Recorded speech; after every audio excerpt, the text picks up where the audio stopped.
திருவிடை மருதூர் பத்தி சொல்லலாம்னு இருக்கோம். அது ஒரு அம்மா கேட்டாங்க, அது அவங்க யாருன்றது உங்களுக்கு தேவை கிடையாது. யாரோ ஒரு சிவனடியார் கேட்டாங்க, அவங்களுக்காக இந்த வாரம் வந்து திருவிடை மருதூர் பத்தி சொல்றதுக்கு முயற்சி பண்றேன். திருவிடை மருதூர் கோயில் எங்க இருக்குன்னு கேட்டீங்கன்னா, இதுல இருந்து ஆரம்பிக்கிறோமா, ஒரு நிமிஷம் கூட வேஸ்ட் பண்ணாம கேளுங்க. ஏன்னா நீங்களே திருவிடை மருதூரை பத்தி தெரிஞ்சுக்கணும்னா எவ்வளவு புக்கு தேட வேண்டியது இருக்கும் இல்லையா? அதாவது தேட வேண்டியது இருக்கு. நான் சொல்றது முக்கியமா யாருக்கு தெரியுமா? இந்த ஆரவாரம் பண்ணிக்கின்னு ஜாலி பண்றவங்களுக்கு எல்லாம் இல்ல.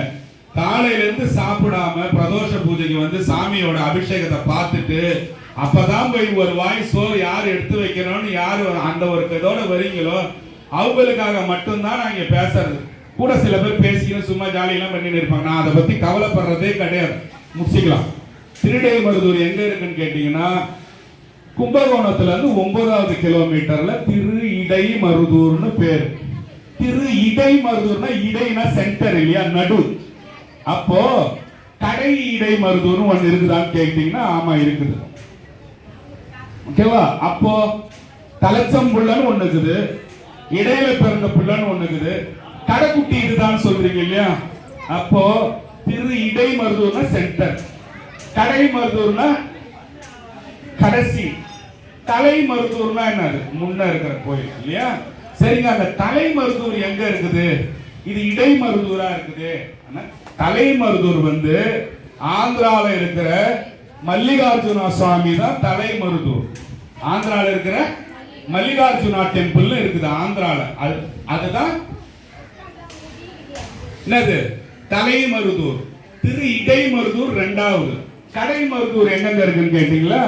திருக்குடை மருதூர்னு பேரு. எங்க இருக்குன்னா திருநெல்வேலியில இருக்கிற அம்பாசமுத்திரம் என்ற ஊருக்கு போனீங்கன்னா திருக்குடை மருதூர், அது பேர் கடை மருதூர்னு பேர். ஓகேப்பா? இப்ப மொத்தம் எத்தனை மருதூர் இருக்குது? 3 மருதூர். தலை மருதூர் எங்க இருக்குது? ஆந்திரால இருக்குது. பேர் என்ன? சாமி பேர் மல்லிகார்ஜுனேஸ்வரர்னு பேரு. திரு இடை மருதூர்னு நம்ம கும்பகோணத்துல இருக்கிற சாமி பேர் என்னது? இடை மருதூர் கிடையாது. திரு இடை மருதூர்ல இருக்கிற சாமி பேர் என்னது? மகாலிங்க சுவாமின்னு பேரு. ஏன் மகானா என்னது? பெருசுன்னு அர்த்தம் இல்லையா? மகாலிங்கம், பெரிய லிங்கம். பெரிய லிங்கம் இருக்கிற சுவாமி எங்க இருக்கிறாரு? கும்பகோணத்துல இருந்து 9 கிலோமீட்டர். இப்ப கிளியர் ஆயிடுச்சா? அப்புறம் என்னது? கடை மருதூர். அதனால சின்ன ஒரு லிங்கம். அது எங்க இருக்குன்னா அம்பாசமுத்திரம் பக்கத்துல இருக்கிற திருநெல்வேலி கிட்ட இருக்கு. ஓகேவா? இப்ப கும்பகோணத்துக்கு போறீங்க. ஏன் போறீங்க? கோயிலுங்களை பாக்குறதுக்காக போறீங்க. இடைமருதூர் கோயிலே சப்போஸ் பார்க்க போறீங்கன்னு வச்சுங்க. சரி, நான் கும்பகோணத்துக்கு போகணும்னு ஆசைப்படுறேங்க. டூர்லாம் போறாங்க, எல்லாரும் போற மாதிரி நானும் 400 ரூபாய் கட்டிட்டு பஸ்ல உட்காந்து தூங்கினே போ. கும்பகோணத்துக்கு போனீங்கன்னா பஞ்ச குரோச தலங்கள்னு பேர். பஞ்ச குரோச தலங்கள்.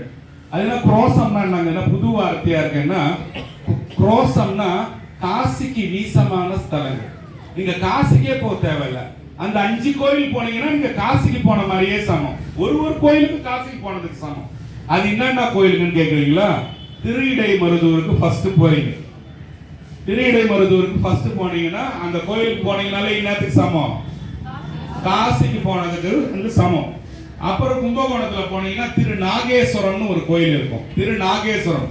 இந்த நாகதோஷம் உள்ளவங்க எல்லாம் எல்லாரும் போய் தேவையில்லாத வேலையெல்லாம் பார்ப்பாங்க. எதுவும் பார்க்க தேவையில்லை, சாமியை கும்பிட்டா போதும், எல்லா தோஷமும் தானா போகும். ஓகேவா? என்னென்ன ஊருக்கு இப்ப போறீங்க? திரு இடைமருதூர் போயிட்டீங்க, திரு நாகேஸ்வரம் போயிட்டீங்க. அப்ப என்ன கோயிலுக்கு போறீங்க? ராஜராஜ சோழனோட பையன் கட்டின கோயில் என்னது? கங்கை கொண்ட சோழபுரம். அவனோட பேரன் கட்டின கோயில் பேர் என்னது? தாராசுரம். யாரா போய்க்கிறீங்களா? அவ்வளவு அருமையா இருக்கு கோயில். அப்பா அதை என்ன சொல்லுவாங்க, அம்மா 8 அடி பாய்ச்சா குட்டி 16 அடி பாயுதுன்னு இல்லையா? இது தாத்தா தஞ்சாவூர்ல கட்டின கோயில் பேர் என்னது? தஞ்சை பெரிய கோயில். இவருக்கு வந்து புள்ளன் கட்டினது பேர் என்னது? கங்கை கொண்ட சோழபுரம். இது தாராசுரம் வந்து அவங்க பேரன் கட்டின கோயில். போய் பாருங்க, ஒரு தூணையும் 1000 சிற்பம் பண்ணி வச்சிருப்பான். இனிமேல் யாராலையுமே செய்ய முடியாத மாதிரி செஞ்சு வச்சிருப்பான். யார்? அவன் பேர் என்னது? தாராசுரம் கட்டினவர். ஓகேவா? ராஜராஜ சோழனோட பேரன். அப்புறம் என்ன கோயிலுக்கு போனோம்னா சுவாமி மலை. சுவாமி மலையில என்ன விசேஷம் சாமின்னு கேக்குறீங்களா? சுவாமி மலையில முருகன் வந்து சிவபெருமானுக்கு போய் பிரணவ மந்திரத்தை போய் காதுல காதுல உபதேசம் பண்றோம். இப்ப நான் உங்களுக்கு எல்லாம் வந்து ஏதோ கொஞ்சம் பேசிருக்கேன். இந்த குழந்தை வந்து என் காதுல வந்து என்ன இப்படி பிடிச்சின்னு ஓம் நமச்சிவாயன்னு கத்துதுன்னு வச்சுக்கோங்களேன், அது எவ்வளவு சுகமா இருக்கு கேட்கறதுக்கு. அப்பாவுக்கு தெரியாத மந்திரத்தையா பையன் போய் உபதேசம் செய்ய போறான்? செய்ய மாட்டாங்க. முருகனுக்காக சுவாமி ஓம் நமச்சிவாய மந்திரத்தை காது கொடுத்து கேட்டுன்னு உட்கார்ந்த இடம் என்னது? சுவாமி மாதிரி. ஓம் நமச்சிவாய் சொல்லவே தேவையில்லை. ஏங்க திடீர்னு வெளியே தூக்கி போறீங்க கேக்குறீங்களா? நமச்சிவாய மந்திரம் இருக்குல்ல, அதுதான் பிரணவ மந்திரம். அந்த பிரணவ மந்திரத்துல இருந்து வந்ததுதான் இந்த ஓம் என்ற ஓசையே. இந்த பஞ்சபூதங்கள் வந்தது எதுல இருந்து? நமசிவாய என்ற வார்த்தையில இருந்து தான் எல்லாமே வந்தது. ஓம் என்ற வார்த்தை அதுல இருந்து தான் வந்தது இல்லையா? நமசிவாயன்னு சொன்னா 5 எழுத்து, ஓம்னு போட்டீங்கன்னா 6 எழுத்து ஆயிடும். சொல்ல தேவையில்லையே. நமசிவாய நமசிவாயன்னு சொல்லலாம் இல்லையா? அது சொல்லலாம். ஓம் சரவண பவன் போட்டாதான் அது 6 எழுத்தாகுது. ஓம் நமோ நாராயணன் போட்டாதான் அது 7 எழுத்தாகுது இல்லையா? அந்த ஓம் என்ற பிரணவம் இந்த மந்திரத்துக்கெல்லாம் தேவைப்படுது. அப்ப மந்திரத்துக்கெல்லாம் மந்திரம் எது? நமச்சிவாய மந்திரம் தான் மந்திரத்துக்கெல்லாம் மந்திரம். அப்ப அந்த மந்திரத்தை போய் குட்டி போய் காதுல சொல்லுதான். யாருக்கு? சிவபெருமான் காதுல போய் குட்டி சொல்லுதான் நமச்சிவாய. அவங்க அப்பா கிட்ட போய் கத்துதான். இப்ப இவங்க பேர் ருக்மணி வச்சுங்க, இந்த குட்டி பேர் ருக்மணின்னு கூட்டா அவங்களுக்கு எவ்வளவு ஜாலியா இருக்கும். அத போலதான் அந்த பையன் போய் முருகர் சொன்ன இடம் தான் என்ன மாற? சுவாமி மாற. இப்ப என்ன போய் பாத்துக்கிறீங்க? ரிப்பீட். திருஇடை மருதூர் போயிட்டீங்க, திருநாகேஸ்வரம் போயிட்டீங்க, தாராசுரம் போயிட்டீங்க, அருணாமலை போயிட்டீங்க, சாமி மலை போயிட்டீங்க. கடைசியா போக வேண்டிய மலை கருப்பூர்னு ஒரு கோயில் இருக்கு. கருப்பூர், திரு கருப்பூர்னு பேரு. அங்க இருக்கிற சாமி பேரு சுந்தரேஸ்வரர், அம்மா பேரு அபிராமி இல்லையா? அதெல்லாம் எந்த சாமி இருக்குதுன்னா கும்பகோணத்துல தான் இருக்கு. இந்த 5 கோயிலையும் எப்படி பார்க்கணுமா? கொஞ்சம் கேளுங்க. இந்த 5 கோயில் எப்படி பார்க்கணுமா? 5 நாள் தங்கி பார்க்கணுமா? ஒரு நாள் பொழுது பூரா ஒரு கோயில்ல உட்கார்ந்து இருக்கணுமா? இருப்பீங்களா நீங்க? 5 நிமிஷத்துல நம்ம பஸ் டிரைவர் கூப்பிட்டே வா வா வந்து ஏறு இல்லையா? நம்மளால முடியுமா? முடியணும். 5 கோயிலையும் பார்த்துட்ட பிறகுதான் கும்பகோணத்துல இருக்கிற கும்பேஸ்வரர் கோயில் ஒண்ணு இருக்குது. கும்பேஸ்வரர் கோயில் கும்பகோணத்துல, அங்க மூகாம்பிகை அம்மன் இருக்கிறாங்க. இப்ப நல்லா காதுல வாங்கிக்கணும். அங்க யாரு இருக்கிறா? மூகாம்பிகை. மூகாம்பிகை அம்மன் உலகத்திலேயே 3 இடத்துல தான் இருக்கிறாங்க. எங்க இருக்கிறாங்க? ஆமா, கொல்லூர்ல கர்நாடகாவில் இருக்கிற மூகாம்பிகை கோயில் ஒண்ணு, திருஇடை மருதூர்ல இருக்கிற மூகாம்பிகை கோயில் ஒண்ணு, கும்பேஸ்வரர் கோயில் இருக்கிற மூகாம்பிகை கோயில் ஒண்ணு. 3 இடத்துல தான் உலகத்திலே மூகாம்பிகை கோயில். நமக்கு எல்லா பாட்டிலையும் சாமி மந்திரத்தை வச்சு திணிச்சாங்க. நம்ம ஆனா அதை கேட்டது கிடையாது இல்லையா? எல்லா பாட்டிலையுமே நமக்கு அந்த ஃபர்ஸ்ட் வர இன்ட்ரோ எல்லாம் பாத்தீங்கன்னா சாமி மந்திரம் தான் நமக்கு சொன்னாங்க. நாம அதை கேட்கல. உதாரணத்துக்கு நான் உங்களுக்கு இது ஒரு தடவை 2 தடவை சொல்லியிருப்பேன். ஒரு சின்ன இன்ட்ரோ கொடுத்துட்டு போறேன். இன்னொரு பாட்டுல சொல்றேன் மூகாம்பிகைக்காக. இப்போ ஓம் நமஸ்தே அஸ்து பகவன் விஸ்வேஸ்வராய மகாதேவாய த்ரியம்பகாய த்ரியம் திரிகாக்னி காலாய காலாய ருத்ராய நீலகண்டாய வித்யுஞ்சயாய சர்வேஸ்வராய சதாசிவாய மகாதேவாய நமஹ. இது அதாண்டா இதாண்டா அருணாச்சலம் நான்தாண்டான்னு ஒரு பாட்டு வருது இல்லையா? அது எப்படியா? ஓம் நமஸ்தே அஸ்து பகவன் விஸ்வேஸ்வராய மகாதேவாய த்ரியம்பகாய திரிபுரந்தாய திரிகாக்னி காலாய காலாக்னி ருத்ராய நீலகண்டாய வித்யுஞ்சயாய சர்வேஸ்வராய சதா சிவாய நமஹ. அதாண்டா இதாண்டா அருணாச்சலம் நான்தாண்டான்னு இல்லையா? அதே மாதிரி மூகாம்பிகை மந்திரத்தையும் நம்ம சினிமாலே நிறைய நீங்க பாடணும்னு காட்டியிருக்காங்க. சிவ சத்யுக்தோ அவதி சத்ய பிரபதும் நச்சோ தேவம் தேவோ நகலு குஷலாஷ் பண்டிதமபி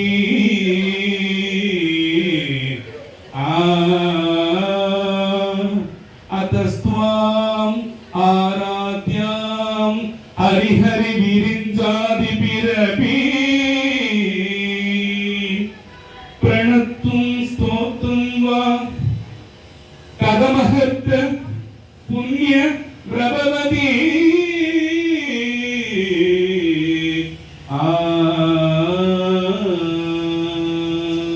என்ன பாட்டு? ஜனனி ஜனனி ஜெகன்னி அதம்னி. நம்ம இந்த பாட்டை என்ன பண்ணோம்? இந்த ஜனனியை மட்டும் எடுத்துக்கின்னு இதெல்லாம் விட்டுட்டோம் இல்லையா? அதே மாதிரி ஏது ஏது பிழை செய்தாலும் ஏழை ஏழுக்கு இறங்கி தீது புரியாத தெய்வமே, நீதி தழைக்கின்ற போரூர் தனி முதலே, நாயினேன் பிழைக்குமாறு நீ பேசு தெய்வமே, நீ பேசு தெய்வமே. நீ எல்லாள் தெய்வம் இல்லை, எனது நெஞ்சே நீ வாழும் இல்லை. முருகா நீ எல்லாள் தெய்வம் இல்லை, எனது நெஞ்சே நீ வாழும் இல்லை. முருகா நீ எல்லாள் தெய்வம் இல்லை.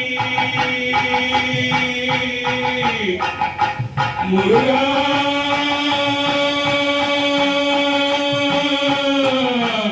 முருகா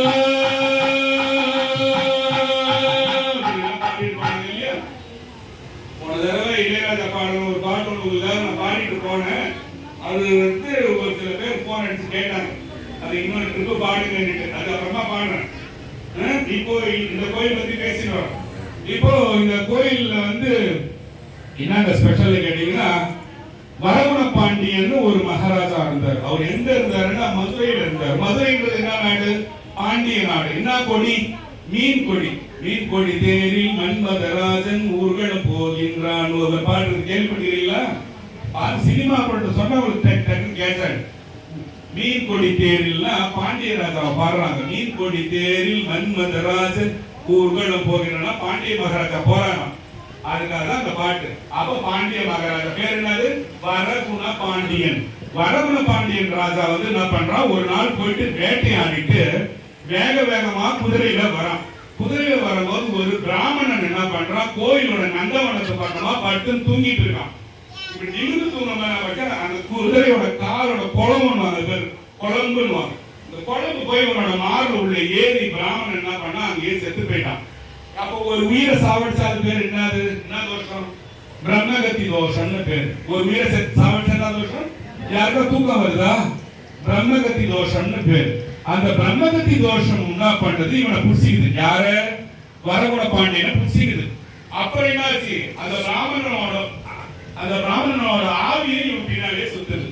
ராஜா வராரு, வந்து உட்கார்றாரு. எதுவுமே புரியல. எந்த வேலை செஞ்சாலும் தோத்து போகுது. தண்டனம் சமாளிக்குது. எதுவுமே விளங்கல ராஜாக்கு. என்னான்னு கேட்கிறாரு. அப்பெல்லாம் யாரும் போய் கேட்பாங்க? இப்பெல்லாம் ஜோசிக்காரன் போய் கேட்பீங்க. அப்ப போய் சிவபெருமான போய் கேட்டார். என்னது? சிவபெருமான போய் கேட்டான். சாமி இந்த மாதிரி எனக்கு இருக்குது, இவனுமே எனக்கு புரியலையே, எந்த வேலையுமே ஓடலையே சாமி கேட்கும்போது சாமி சொன்னாரு, டேய் நீ வந்து மத்தியார்ஜுனத்துக்கு வாடான். மத்தியார்ஜுனம்னா அது பேர் என்னது? திருவிடை மருதூரோட இன்னொரு பேர் என்னது? கேளுங்க, நான் கடைசியா அந்த பேர் கேட்பேன், சொல்றேன். நீங்க அப்ப நீங்க சொன்னீங்க அந்த சொல்லலைன்னா நான் பேசுறது வேஸ்ட்னு அர்த்தம். மத்தியார்ஜுனன் கோயில்ல என்னது? திருவிடை மருதூருக்கு இன்னொரு பேர். மத்தியார்ஜுனத்துக்கு வாடான்னு சொல்றாரு. இப்ப என்ன பாட்டு பாருங்க? மீன் கொடி தேரில் மன்மதராஜன் பாடின. எதுக்கு பாடின? மீன் கொடி பாண்டிய நாடு. திருவிடை மருதூர் கோயில் இருக்கிறது சோழ நாடு. இன்னும் மாதிரியான கொடி அது புலி தானே. சோழனுக்கு என்னது? புலி. இதுக்கு என்னது? மீன். நம்ம எப்படா இந்த மீன் கொடி உள்ள ஆடு புலி கொடி உள்ள ஊருக்குள்ள எப்படா போறதுன்னு வரகுண பாண்டியன் நைட் எல்லாம் அழுது இருக்கான். சாமி சொன்னாரு, மத்தியார்ஜுனனை போய் பாரு. மத்தியார்ஜுனன்னா யாரு? திருவிடை மருதூர்ல உள்ள மகாலிங்க சுவாமியை சொல்லிட்டேன். இதோ நம்ம எப்படா போறதுன்னு சொன்ன போது ராஜாவை நோக்கி அந்த புலிகொடி உள்ள சோழன் சும்மா இல்லாம ராஜா பாண்டிய மன்னனை நோக்கி போர் எடுத்து வரோம். நம்ம பாருங்க எவ்வளவு ஆச்சரியம். சிவபெருமான் சொன்னது சோழ போற இல்லையா?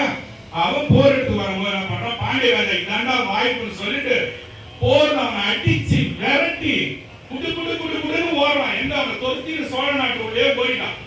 ஓடி எங்க போவான்? திருவிடை மருதூர் கோயிலோட சுவாமி வர சொன்னாருன்னு சொல்லிட்டு ஓடுறான். கூட யார் யார் போறா? பிரம்மகத்தி தோஷமும் அப்புறம் அந்த பிராமணனோட ஆவியும் போகுது. தொத்தி போகுது. விடக்கூடாது. நம்மளை சாவடிச்சாங்க. இந்த தோஷமும் ஆவியும் தொத்தி போகுது. ராஜா என்ன பண்ணா? போகும்போது காருண்ய அமிர்த தீர்த்தம் ஒண்ணு இருக்குது. காருண்ய அமிர்த தீர்த்தம். அதுல போய் நீராடினான் சுவாமி. நீராடிட்டு அந்த ஒரு விநாயகர் இருக்கு, ஆண்ட விநாயகர் பேரு. கேளுங்க, கோயிலை பத்தி யார் கேட்கணும் கேட்டுங்க. ஆண்ட விநாயகர் பேரு. அந்த விநாயகரை கும்பிட்டுட்டு அந்த தீர்த்தத்துல முழுகிட்டு கிழக்கு பக்க வாசப்படியே மகாராஜா போறான். போன உடனே சாமி தான் அவனுக்கு கூட்டாரு. அசிரியர் கொண்டு கொடுக்கிற சாமி, அசிரியர் வாக்கு, பரம பாண்டியனே போகும்போது இந்த பக்கமா திரும்பி போகாத, கிழக்கு பக்கமா திரும்பி போகாதப்பா, மேற்கு பக்கமா போயிட்டு. ராஜா என்ன பண்ணா, சரி சாமின்னு சாமியை கும்பிட்டுட்டு அப்படியே மைண்டே தெளிவான மாதிரி இருந்தது. கோயில் குடு குடு குடு குடு குடு ஓடுறான் ராஜா. மைண்ட் அடிச்சு ஏன் தோஷங்களோட வருவானது மைண்ட் அடிச்சு ராஜாவே ஓடுறான். ஓடி போய் ஒரு இடத்துல இப்போ ஒரு நாய் ஒண்ணு உங்களை தொட்டு வச்சுங்க, கூண்டு அடிச்சுன்னு பாண்டி மேல உங்களை ஓடுறீங்க. இப்போ நேரம் கழிச்சு என்ன பண்ணுவீங்க? ஐயோ வருதா திரும்பி பார்க்க மாட்டீங்க. அத மாதிரி ராஜா திரும்பி பார்த்த ஊர் தான் திருக்குவனம். நான் திருக்குவனம் அங்கதான் போய் ராஜா திரும்பி பார்த்தான். திருக்குவனம்ல திரும்பி பார்த்தான். திரும்பி பார்த்து இன்னும் கொஞ்சம் தூரம் போயிட்டு அம்மா முடிச்சு விட்டாங்க. என்ன பண்ணா, அம்மா சத்தியம். இன்னைக்கு போனா பாரு, திருக்குவனம் அம்மா சத்தியம். நான் சொல்றது எதுவுமே பெய் கிடையாது, நான் வெளிப்படையெல்லாம் முடியாது. இங்க வந்து மொத்தமெல்லாம் அதனால போய் சொல்ல முடியாது. அதனால அந்த ராஜா அப்படி போய் திரும்பி பார்த்த ஊர் பேரு தான் திருக்குவனமும் அம்மா சத்தியமும் இல்லையா? பூவான நம்ம ரொம்ப போயிடும். இப்படி போய் சாமி இந்த காருண்ய அமிர்த தீர்த்தம் ஒரு தீர்த்தத்தை பத்தி சொன்னீங்க சாமி. அது என்ன அவ்வளவு ஸ்பெஷலான்னு கேட்டீங்கன்னா, அங்க இருக்கிற கோயில்ல நீங்க போனா கூட அதை முழுகலாம். நீச்சல் தெரிஞ்சா முழுகலாம், இல்லைன்னா ஸ்டெப்ல உட்காந்து பாத்திரத்தை ஏதாவது ஊத்திக்கும். ஓகேவா? அந்த காருண்ய தீர்த்தத்துக்கு அவ்வளவு என்ன ஸ்பெஷல் கேட்டீங்கன்னா, காசி மகாராஜுக்கு ஒரே ஒரு பையன். அந்த பையன் ஏதோ ஒரு ஆபத்துல வந்து செத்து போயிடும். காசி மகாராஜா பெரிய சிவன் பக்தன். சிவபெருமான போய் உரிமையோட கேட்கறான், சாமி வச்சது ஒரே பையன் தான், நீ பாட்டு சாவடிச்சு கொடுத்த, இப்ப நான் என்ன செய்யறேன் சாமி? அழுகுறான். அங்கேயே உட்காந்து பல நாளா அழுகுறான். அழுகும் போது மகாராஜாக்கு அசீரியர் கோர்வை வந்துதான், என்னன்னு நீ போய் காருண்ய தீர்த்தத்துல போய் குளிடா, முழுகிடா, முழுகிட்டே நான் வந்து பாருன்னு சொன்னான். அந்த காருண்ய தீர்த்தத்துல முழுகிட்டு வந்தான் பாருங்க. இறந்து போன பையன், காசி மகாராஜா பையன், திருவிடை மருதூர்ல ஏற்றி வந்துட்டான். அதுதான் அந்த காருண்ய அமிர்த தீர்த்தத்துக்கு ஸ்பெஷல். போனா மிஸ் பண்ணாதீங்க. ஓகேவா? இந்த கோயில்ல வந்து பாத்தீங்கன்னா 5 லிங்கம் இருக்குமா. என்னென்ன லிங்கம்னா, விஸ்வநாத லிங்கம்னு ஒண்ணு. காசி விஸ்வநாத லிங்கம் யார் வச்சது? யார் வச்சது? காசி மகாராஜாவோட பையன் வந்துட்டாங்களே, ஏந்துச்சு. அதுக்காக ராஜா வச்சது. அதுக்காக ராஜா வச்சது காசி விஸ்வநாத லிங்கம். இன்னும் ஒண்ணு ரிஷிபுரீஸ்வரர் லிங்கம்னு பேரு. என்னன்னு இது கேட்டீங்கன்னா, இது ரொம்ப முக்கிய கேளுங்க. சிவபெருமானே சிவபெருமான மனுஷனா வந்து தனக்கு தானே அர்ச்சனை போட்ட கோயில் திருவிடை மருதூர் மட்டும்தான். சிவபெருமானே பூசாரியா வந்து அவரே அர்ச்சனை பண்ணினாரு. ரிஷிகளுக்கு, முனிவர்கள், தேவர்கள்லாம் ஒழுங்கா அர்ச்சனை பண்ண தெரியலையா, சாமி கத்து கொடுத்துட்டு போன கோயில் திரு இடைமருதூர். அப்போ ரிஷிகள் தான் சேர்ந்து வச்ச லிங்கம் ரிஷிபுரீஸ்வரர் லிங்கம். ஓகேவா? என்னென்ன லிங்கம்? மதுரையை சேர்ந்த சொக்கநாத சுவாமி தானே வேண்டனா. யாரு? வரகுண பாண்டியன். பாண்டியன் வேண்டி என்னாச்சு? வியாதி விட்டு போச்சு இல்லையா? அவன் வந்து வச்ச லிங்கம் சொக்கநாத லிங்கம். சொக்கநாத லிங்கம் முதல் விஸ்வநாத லிங்கம், சொக்கநாத லிங்கம், ரிஷிபுரீஸ்வரர் லிங்கம், இன்னொரு லிங்கம் ஆத்மநாதர் லிங்கம். ஆத்மநாதர்னா யாரு? திருவாசகம். திருவாசகம் எல்லாம் பாடுறீங்க இல்லையா? எப்படி பாடுறீங்க? எந்த கோயில்ல வந்து சாமி வந்து பாடுற மாதிரி இருக்குது? சிலை எங்க இருக்குது? அறந்தாங்கி பக்கத்துல. அறந்தாங்கி பக்கத்துல இருக்கிற கோயில் பேர் என்னது? ஆவுடையார் கோயில். யார் கோயில்? மாணிக்க வாசக பெருமான் கட்டினது இல்லையா? அப்ப எத்தனை லிங்கம்? 4 லிங்கம். என்னது? ஆத்மநாத லிங்கம், விஸ்வநாத லிங்கம், ரிஷிபுரீஸ்வர லிங்கம், அப்புறம் சொக்கநாத லிங்கம். மதுரை சொக்கநாதர் அங்க எடுத்து வச்சுட்டாங்க. அந்த 4 லிங்கத்துக்கு நடுவுல நம்ம மகாலிங்கேஸ்வரர் உட்கார்ந்துட்டு இருக்கிறார். அதான் பஞ்ச லிங்கம். 5 கோயிலுக்கு போன மாதிரியும் சமம். அந்த கோயில்ல போய் நீங்க சாமி பார்த்துட்டீங்கன்னா என்னது? 5 கோயிலுக்கு போன மாதிரி சமம். அந்த கோயில்ல 89 அடி உயரத்துக்கு தேர் இருக்கு. யார் செஞ்சு கொடுத்தான்னா ஒரு மராட்டிய மன்னன் செஞ்சு கொடுத்தான். அவன் பேர் என்னன்னு கேக்குறீங்களா? பிரதாப. யாராவது கேள்விப்பட்டிருக்கிறீங்களா? இல்லையா? யாரும் கேள்விப்பட்டது இல்லையா? சரி, இந்த தேர்வு எடுத்தவரை பத்தி நான் ஒரு சின்ன கதை ஒண்ணு சொல்றேன். இந்த தேர்வு எடுத்து தம்பி இருக்கிறாருல்ல, ராஜா இருக்கிறாருல்ல, அவரை ஒரு பெண்ணு ஒண்ணு கல்யாணம் பண்ணிக்கணும்னு இஷ்டப்படுது. அது பேரு அம்முனி அம்மன் பேரு. அம்முனி அம்மன்னா நீங்க அந்த திருவண்ணாமலையில கோயில் கட்டினவங்களை வந்து எடுத்துக்க கூடாது. அம்மணி அம்மன் அவங்க பேர். அம்முனி அம்மன் இந்த அம்மாவுக்கு பேர்.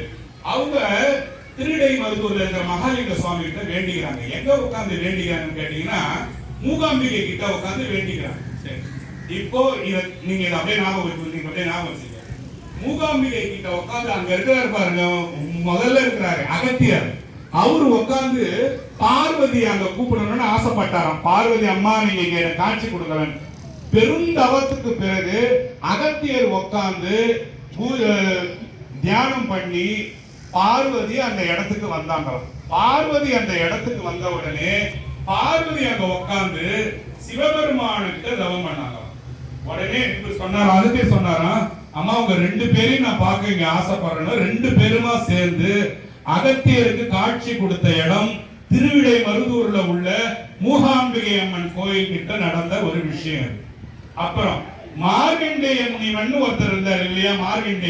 மார்கண்டேய முனிவர் வந்து சுவாமி நீங்க அர்த்தநாரீஸ்வரரா காட்சி கொடுப்பீங்களாமே, அந்த காட்சியை நான் ஒரு தடவை பார்க்கலாமான்னு கெஞ்சி குத்தாடி தவம் இருந்து அர்த்தநாரீஸ்வரர் கோலத்துல சிவபெருமான மார்கண்டேய முனிவர் பார்த்த கோயில் திரு இடை மருதூர் இல்லையா? இப்போ நான் உங்ககிட்ட ஸ்டார்ட் பண்ணேன். பிரதாப சிம்மன் ஒருத்தரை பத்தி ஸ்டார்ட் பண்ணேன். அந்த பிரதாப சிம்மன் 89 அடி உயர தேர் செஞ்சு கொடுத்தான். உலகத்திலே 3வது உயரமான தேர் திரு இடை மருதூர்ல உள்ள கோயில்ல தேர் தான். அந்த பொண்ணு பேரை சொன்ன அம்முனி அம்மன் சொன்ன. அந்த பொண்ணு கல்யாணம் பண்ணிக்கணும். சாமி கிட்ட போய் வேண்டுதல் வைக்குது. என்ன வைக்குது? கல்யாணம் ஆகி போச்சுன்னா சாமி 1 லட்சம் தீபம் ஏற்றி வைக்கிற அந்த கோயில் பூரா. எத்தனை? 1 லட்சம் தீபம், எண்ணெய் தீபம் போட்டு கோயில் ஃபுல்லா ஏற்றி வைக்கிறேன்னு சொல்லி வேண்டி கல்யாணம் ஆகி போச்சு. ஆன உடனே அந்த பெண் என்ன பண்ணுது, 4 அடி உயரத்துல அந்த பெண்ணோட சிலையை செஞ்சு அது கையில ஒரு தீபம் ஒண்ணு வச்சுது. அதுக்கு பேர் என்ன நம்ம சொல்லுவோம்? நம்ம என்ன கூப்பிடுவோம்? பாவை விளக்குன்னு சொல்லுவோம். என்னன்னுவோம்? பாவை விளக்குன்னு சொல்லுவோம். எல்லா கோயிலையும் இப்படி பாவை விளக்கு நிற்கும் இல்லையா? அந்த மாதிரி அந்த கோயிலுக்கு போனீங்கன்னா தோல்ல கிளியோட 4 அடி உயர பாவை விளக்கு ஒண்ணு நிற்கும். அது பேர் தான் என்னது? அம்முனி அம்மன் பேர். 1 லட்சம் தீபம் 1999 தீபம் ஏற்றி வச்சுட்டு அந்த லாஸ்ட் தீபம் அது கையில இருக்கிற லட்ச தீபம் அது கையில வச்சிருக்கான். இன்னைக்கும் அது அங்க எரிஞ்சுக்கிட்டே இருக்கு இல்லையா? இப்ப மூகாம்பிகை கோயில் பத்தி கேட்டீங்க. 3 இடத்துல இருக்குது. எங்க இருக்கு? கொல்லூர் ஒண்ணு சொன்ன, திருவிடை மருதூர்ல ஒண்ணு சொன்ன, அப்புறம்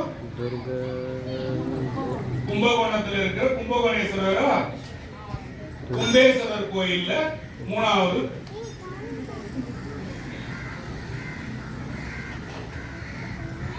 சரியா? இப்போ 27 லிங்கம் ஒரே இடத்துல ஒரு கோயில்ல பார்க்கணும்னா வரிசையா வச்சிருக்கோம். ஏன் 27 லிங்கம்? 27 நட்சத்திரங்களுக்கு வேண்டிய 27 லிங்கம். அதனால தீராத நோய், தீராத மன பிரச்சனைகள் எல்லாம் அந்த கோயிலுக்கு போனா உங்களுக்கு தீரும். ஏன் இந்த 27 நட்சத்திரம்ன்றது யாரு? சந்திரனுக்கு 27 மனைவிகள். யாரு? நிலாக்கு இல்லையா?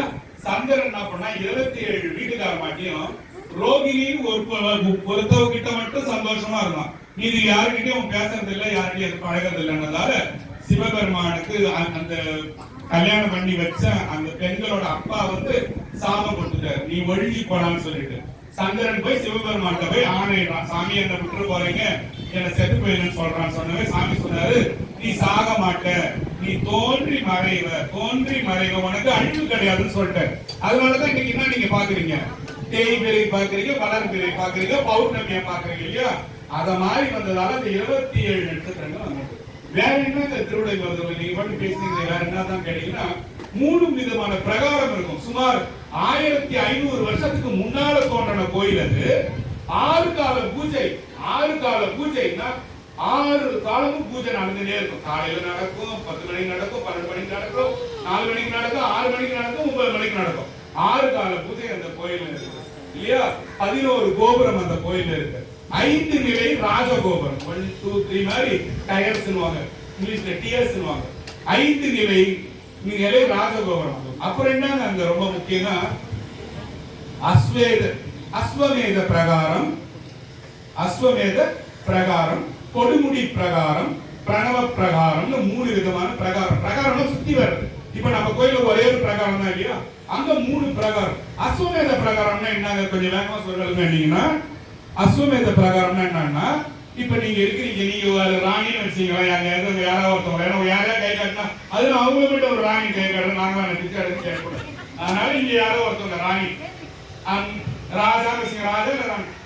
நம்ம ராஜான்றவன் எப்படி சக்கரவர்த்தியா மாறுறதுன்னா, ராஜாக்கள் எல்லாம் ராஜா பேர் தான் சக்கரவர்த்தி. கேளுங்க கொஞ்சம் கேளுங்க. ராஜாக்களுக்கு ராஜா பேர் என்னது? சக்கரவர்த்தி. அவன் எப்படி சக்கரவர்த்தி ஆகுது? நம்ம கவர்மெண்ட் வேலையில போய் உட்கார்ந்தாலே ப்ரமோஷன் பண்ணுவாங்க. பிசியா சேர்ந்தாலே ஒரு சூப்பரண்ட் ஆகிடுவாங்க, கிளர்க்கா சேர்ந்தாலே ஒரு ஸ்டோர் அசிஸ்டன்ட் ஆகிடுவாங்க. அது மாதிரிலாம் இது கிடையாது. ஒருத்தர் சண்டை போட்டு எவன் ஜெயிக்கிறானோ அவன் தான் ராஜா சக்கரவர்த்தி ஆகும் இல்லையா? அப்ப அந்த ராஜா என்ன செய்வானா, ஒரு நல்ல குதிரையா உனத்தை பார்த்து அதோட கழுத்துல ஒரு பெரிய கொடி, இப்ப மீன் கொடின்னு வச்சுக்கலாம். இப்ப பாண்டிய நாடுல மீன் கொடி ஏற்றி விட்டு ராஜாவோட பிரதிநிதி இருக்கான்ல அவனை அதுல ஏற்றி விட்டு அந்த எல்லா நாட்டுக்குள்ளேயும் போவிடுவான். எல்லா நாட்டுக்குள்ளேயும் போவிடுவான். இப்படி அவன் போகும்போது நான் எதிராளிக்கு போவான். இவன் நம்ம நாட்டுல வரான், குதிரையை பிடிச்சி கட்டிட்டாங்குவான். கட்ட உடனே ராஜா என்ன பண்ணுவான், அந்த ஊர் மேல போருக்கு போவான். அந்த ஊருக்கு மேல போய் ராஜா ஜெயிச்சிட்டானா அந்த குதிரையை வெட்டி அது பெரிய வேலி பண்ணி நெருப்பு யாகம் பண்ணி அதோட கொழுப்பு அந்த யாகத்துல ஊத்தி அதோட கறி அந்த யாகத்துல பொசுக்கி சிவபெருமானுக்கு அதை வச்சு பூஜை பண்ணுவாங்க அந்த காலத்துல ராஜா. ஓகேவா? இப்ப எல்லாம் மாறி போச்சு. அதனால நான் அதெல்லாம் கேட்காதீங்க, உண்மையை மட்டும் சொல்றேன். நம்பர் கேட்டு நம்ம வேற ஏதாவது புக் எடுத்து பாத்துங்க. இது பேர் தான் என்ன சொன்ன, அஸ்வமேத பிரகாரம்னு பேரு. இப்ப இந்த அஸ்வமேத பிரகாரம்னு ஒண்ணு இருக்குது. நீங்க இதை சுத்தி வந்தீங்கன்னாக்கா என்ன ஆகும் கேட்டீங்கன்னா, 3 பிரகாரத்தை சுத்தி வந்து யாராவது பைத்தியம் இருந்தாங்கன்னா வீட்டுல இட்டுன்னு போய் திருவிடை மருதூர்ல 3 பிரகாரம் சுத்துறீங்கன்னா பைத்தியம் தெளியும்ன்றான். ஓகேவா? 2வது பிரகாரம் பேரு என்ன சொன்ன, கொடுமுடி பிரகாரம். சிவபெருமானோட ஜடாமுடி இருக்குது இல்ல, அந்த ஜடாமுடி கீழே தேஞ்ச பிரகாரம் ஆகுது. அந்த சிவபெருமானோட முடி பட்ட இடம் பேரு கொடுமுடி பிரகாரம் பேரு. இது 2வது பிரகாரம். சிவபெருமானோட கைலாய மலை நாம சுத்த முடியலைங்க, பெருசா இருக்குங்க, ரொம்ப மழை பெருசா இருக்குது. கேளுங்க, ரொம்ப முக்கியம். பெரிய மழையா இருக்கு, நான் எங்க போறது, என்ன எங்கிட்டு போக மாட்டாங்க எங்க வீட்டுல இல்லைங்கன்னா, சிவபெருமானோட கைலாய மலையை சுத்தல சாமின்னா திருநெல்வேலி மருதூர்ல உள்ள கொடுமுடி பிரகாரம் 2வது பிரகாரத்தை சுத்தனா கைலாய மலை சுத்தம் சமம். ஓகேவா? யாருக்காவது கைலாய மலைக்கு போனோம்னாக்கா அந்த 2வது பிரகாரத்தை சுத்தணும்னா உங்களுக்கு கைலாய மலைக்கு போன மாதிரி. இடைமருதூரை பத்தி கேட்டதால இவ்வளவு சொல்றேன். திருவிடைமருதூர் அவ்வளவு விசேஷமான கோயில். அங்க இருக்கிற இன்னொரு விநாயகர் பேரு படித்துறை விநாயகர்னு பேரு. ஆமா, இன்னொன்னு என்ன சொன்ன, இன்னொரு விநாயகர் பேர் என்ன சொன்ன, ஆண்ட விநாயகர்.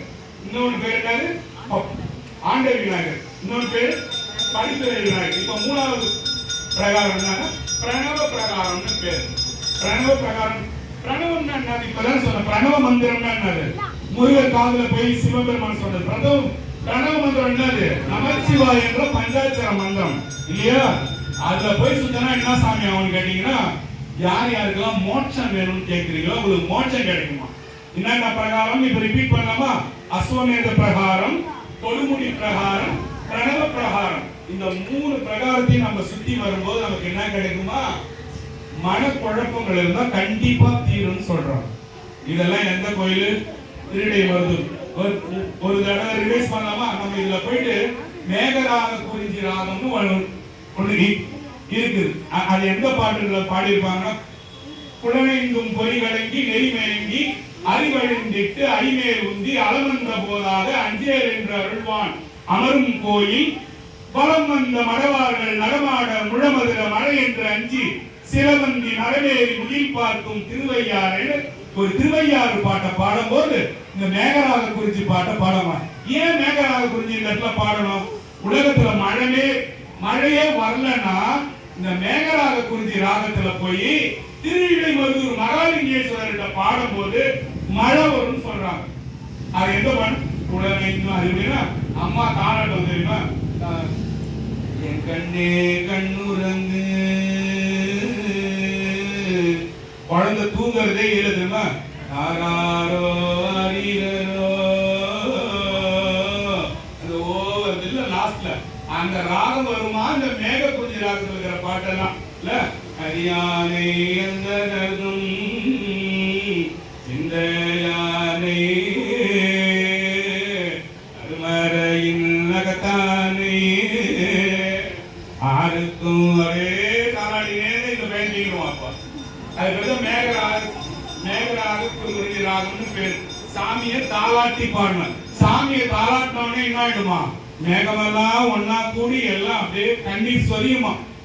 எல்லாம் ஆனந்தத்துல கண்ணீர் சொரியும் போது மழை வந்துருமா? அதுதான் மேகராக குறிஞ்சாங்க. இதெல்லாம் நீங்க தெரிஞ்சு வச்சுக்கணும்ன்றதுக்காக உங்களுக்கு சொல்றேன். இப்போ ஒரே ஒரு சின்ன ஷார்ட் லிஸ்ட் பண்ணலாமா? என்னென்ன நம்ம பேசணும்னு என்னென்ன பேசணும்? 1500 வருஷத்துக்கு முன்னால வந்த கோயில் இது இல்லையா? 6 கால பூஜை செய்யறாங்க. அப்புறம் ஆண்ட விநாயகர் இருக்கிறாரு, அப்புறம் அடித்துறை விநாயகர் இருக்கிறாரு, அப்புறம் இதுல 3 பிரகாரம் இருக்குது. என்னது? அசுமேத பிரகாரம் சொல்றாங்க, பொன்முடி பிரகாரம் சொல்றாங்க, அப்புறம் பிரணவ பிரகாரம் சொல்றாங்க. சாமி இதுல பரவண பாண்டியன் வந்துட்டு கிழக்கு பக்கமா போயிட்டு மேற்கு பக்கமா ஓடிடலாம். நீங்க போனாலும் கிழக்கு பக்கமா போயிட்டு மேற்கு பக்கமா ஓடிடணும். இந்த கோயில்ல ஐயா பேர் என்னதுன்னா மருத மரம் உலகத்திலேயே 3 இடத்துல தான் இருக்குது. என்ன மரம்? மருத மரம். அந்த மரம் எங்கெங்க இருக்குதுன்னு கேட்டீங்கன்னா, ஆந்திராவில் இருக்கிற மல்லிகார்ஜுனர் டெம்பிள்ல ஒண்ணு இருக்குது, இடைமருதூர்ல ஒண்ணு இருக்குது, திருக்குடைமருதூர். நான் உங்களுக்கு 3 கோயில் சொன்னேன் இல்லையா? என்னென்ன கோயில்? தலை, இடை, கடைன்னு சொன்னேன் இல்லையா? தலைமருதூர், இடைமருதூர், கடைமருதூர். இங்க மட்டும்தான் மருத மரம் இருக்கு. அதனால நம்ம சாமி பேர் என்னது? மருதவானேஸ்வரர்னு பேரு. திருஇடைமருதூர்ல இருக்கிற சாமி பேரு மருதவானேஸ்வரர். இன்னும் லாஸ்ட்ல ஒரு பாயிண்ட் 2 நிமிஷம் தான் இருக்கு, பேசுறேன். இந்த கோயில்ல வேற என்ன விசேஷம் கேட்டீங்கன்னா, பட்டினத்தாரும் பத்திரகிரியாரும் போய் பட்டினத்தாரு கிழக்கு வாசல் வழியா உட்கார்ந்து பிச்சை எடுத்தாரு. பத்திரகிரியார் என்ற உஜயினி மாகாணத்தை ஆண்ட ராஜா பத்திரகிரியார் அவர் மேற்கு பக்கமா உட்கார்ந்து பிச்சை எடுத்தார். 2 மகான்கள் போய் உட்கார்ந்து பிச்சை எடுத்து ஒருத்தவருக்கு அந்த சாமி தரிசனம் கொடுத்தார். யாரு?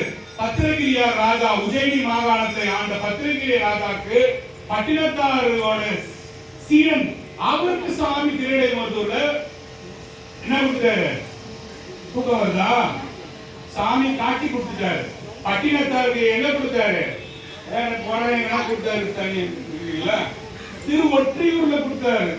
திருவொற்றியூர்ல போய் எல்லா பேரும் வரும்போது கட்சினே வரான போது வாயெல்லாம் வீங்கி ரத்தம் அழுது கண்ணீர் பைத்தியம் மாதிரி வர ஸ்டேஜ்ல சாமி திருவொற்றியூர்ல பட்டினத்து சுவாமிக்கு முக்தி கொடுத்தாரு. சுவாமி ஏன் கொடுத்தாருன்னா, பட்டினத்தாரை இன்னும் கொஞ்ச நாள் சாமி அவரை பத்தி நினைக்க வைக்கிறதுக்கு இஷ்டப்பட்டாரு. சீக்கிரமா தரல, கொஞ்ச நேரம் நீ என்னை யோசிடா, இன்னும் கொஞ்ச நேரம் என்னை பத்தி நினைடான்னு எல்லாம் முக்தி கொடுத்தா என்ன ஆயிடும்? அதோட நீங்க சாமி பத்தி யோசிக்காம வேற இடத்துக்கு போயிடுவீங்களே, வேற லெவலுக்கு போயிடுங்க. அப்போ சாமி யார விருப்பப்படுறானோ அவனை கொஞ்சம் லேட்டா இருக்குவான் தான். ஓகேவா? அதனால எனக்கு இந்த கோயிலுக்கு போனங்க, நான் உங்களோட லாட்டரி சீட்டு வாங்கினங்க, உடனே அடிக்க மாட்டேங்க. சரி, நான் அந்த ஒரு இடத்துக்கு போனாங்க, நல்லா இருந்துங்க. சரி, 10 நம்பருக்கு 8 நம்பர் வந்து இங்க 6 கூட வரலைங்கன்னு சொல்லக்கூடாது. வரும். சாமி ஆசைப்பட்டு சோதனைப்பட்டு அழகா கொடுப்பார். லாஸ்ட்ல ஐயோ வெளியே சொல்ல முடியாத தருவார் சாமி. அன்னைக்கு ரொம்ப ஆனந்தமா இருக்கும். அதனால நம்ம சாமிக்கு இன்னொரு பாட்டு இருக்குது. இப்ப டைம் ஆயிடுச்சு, இன்னொரு 5 நிமிஷம் சாமி. அப்போ நம்பி கெட்டவர் எவரையான்னு ஒரு பாட்டு இருக்கு. அந்த பாட்டு உங்களுக்கு இப்ப கத்து கொடுக்கணுமா? அடுத்த இப்ப விட்டா போதுன்றீங்களா? சொல்லுங்க கடை நீங்க பாடினா அதுக்கு டைம் இருக்காது. சும்மா மட்டும் வேணா எப்போ கழிக்கவே பாட்டு வரவே பாடிட்டு போறேன். நம்பி கெட்டவரெவரையா உமை நாயகனை திருமகிலையின் இறைவரை நம்பி கெட்டவரெவரையா உமை நாயகனை திருமகிலையின் இறைவரை நம்பி கெட்டவரெவரையா நம்பி கெட்டவரெவரையா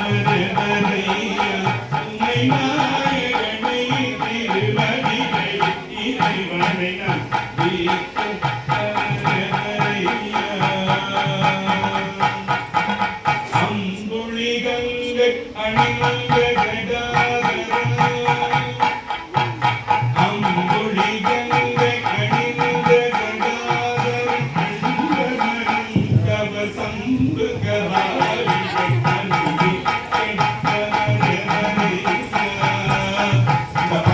அடுத்த தடவை இப்பே என்கிட்ட 100 காப்பி இருக்குது, அவர் கேட்டா தெரியும்.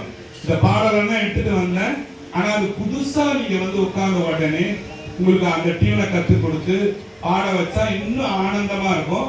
வெறும் டெக்ஸ்ட் மட்டும் சொல்லிட்டு போயிடுறேன். என்னன்னு சாமியை கும்பிட்டா என்னன்னா ஒன்றுமே பயனில்லை என்று உணர்ந்த பின் பலன் உண்டு என்பான்னு சொல்றாங்க. எதுவுமே பலனே கிடையாது. சிவபெருமான் கோயிலுக்கு போனேன்டா எதுவுமே எனக்கு நல்லதே நான் வந்து வரலன்னு சொன்னா கூட பலன் இருக்குதுன்னு கொஞ்ச நாள்ல சாமி சொல்ல வைப்பாராம். அப்புறம் ஒவ்வொரு மனிதனும் ஒரு நாள் இந்நிலை எய்துவது உறுதி. எல்லாருக்குமே அந்த தகுதி சாமி கொடுப்பாராம். சிவன் கோயில் நம்பி யார் யார் வந்தீங்களோ எல்லாருக்குமே சாமி அந்த தகுதி கொடுப்பாருன்றாங்க. சரி, நீங்க கொஞ்சம் ஈஸியாகிட்டீங்கன்னு நினைக்கிறேன். அடுத்த தடவை வந்து அந்த பாட்டை கொடுத்துட்டு உங்கள்கிட்ட அதுக்கப்புறம் பேசுறேன். நல்லது. நம சிவாய்.